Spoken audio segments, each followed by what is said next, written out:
Hi everyone, let me wish you a very happy Mother's Day to all the beautiful and strong mothers out there. So let's get quickly started with a gorgeous Mother's Day greeting card. Here I had taken two color papers. After arranging in this way, I had cut the heart shape out and pasted it in this way.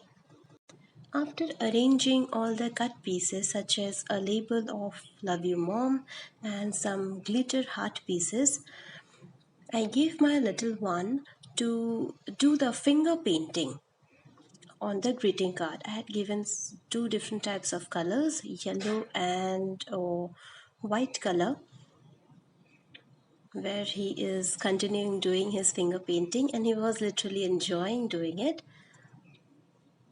You can give some other different colors to do the finger painting, or you can draw flowers. Also, this is something which he really enjoys to do: paintings, pasting, sticking, and it's very easy to make.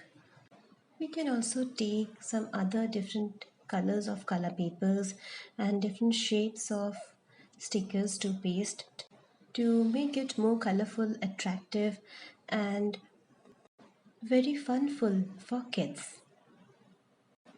Once again, a very happy Mother's Day to all of you. Hope you like the video. Thank you.